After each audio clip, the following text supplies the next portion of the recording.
Hello साथीहरु के छ अनि नमस्ते। आज चाहिँ हामी तीन जना छौं। आज चाहिँ लेग र शोल्डरको एक्सरसाइज गर्ने भनेर आज चाहिँ हल्का इंग्लिशमा भोइस ओभर गरेको चाहिँ कस्तो लाग्छ भन्नु होला है त सबैले। Today boys are so energetic for the section, so we start from squat. First set is weight free because this is a warm up set. Then we slightly increase the weight and we did 3 sets of squat. Then we go for leg curl on leg curl machine. अनि अब यसरी नै leg curl गर्दाखेरि चाहिँ सुत्नै पर्यो। अब सुत्दा पनि हल्का महिलाहरु गर्दाखेरि चाहिँ लाज लाग्छ, तर पनि हामी तीन जना छौं, मजै हुन्छ हैन लेग कर्ल गर्दाखेरि। लेग कर्ल गरिरहेछौं मस्तले सुतेर। We did 3 sets of leg extension for quad separation. अब के भन्नु त बीच बीचमा अब इंग्लिश नेपाली आउँदैछ किनकि भन्दाखेरि चाहिँ अगाडि नै भोइस रेकर्ड गरिसकेको थिएँ। अब भिडियो चाहिँ अलिक लामो बनेको त्यही भएर चाहिँ बीच बीचमा नेपाली बोलेर पनि हाल्दाखेरि चाहिँ अलिकति रमाइलो नै हुन्छ होला कि भनेर।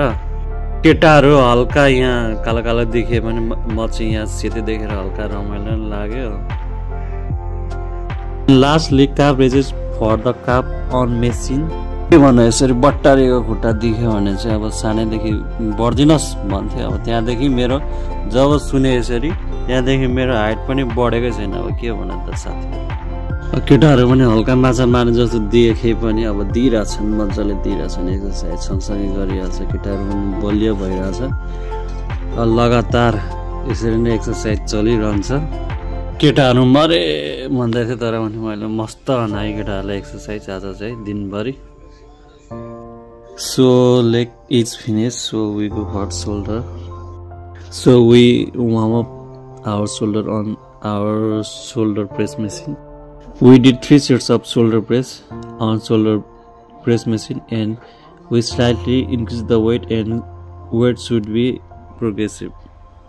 घरको जिम्मेवारी उठाउनु छ त्यही भएर अब काँधको एक्सरसाइज त गर्नु पर्यो। केटाहरुले दिइराछन् मज्जाले। Slow and control dumbbell lateral raises for lateral head. आज मेरो साथी हिरो जस्तो देखिन्छ त हिरै छन्। अब उसलाई पनि अब ट्रान्सफर्मेसन गराउनै पर्यो। ट्रान्सफर्मेसन म सँगसँगै गरिरहेछु मज्जाले। And lastly for real date we did reverse pec deck for our ongoing 3D shoulders. ठीक छ, अब मेरो भन्दा भिडियो चाहिँ साथीहरुकै भएछ। अब साथीहरुकै भिडियो पनि हालौं, साथीहरुलाई प्राथमिकता दिउँ। साथीहरु नै चाहियो। अब हरेक पलमा दुख सुख सबै कुरामा चाहिहाल्छ। ठ्याक लागेर यस्तै एक्सरसाइज काँधको एक्सरसाइज भनेकै अब 3टा एक्सरसाइज छ। अब के कस्तो लाग्यो तपाईहरुलाई भिडियो अब हेरेर प्रतिक्रिया दिनु।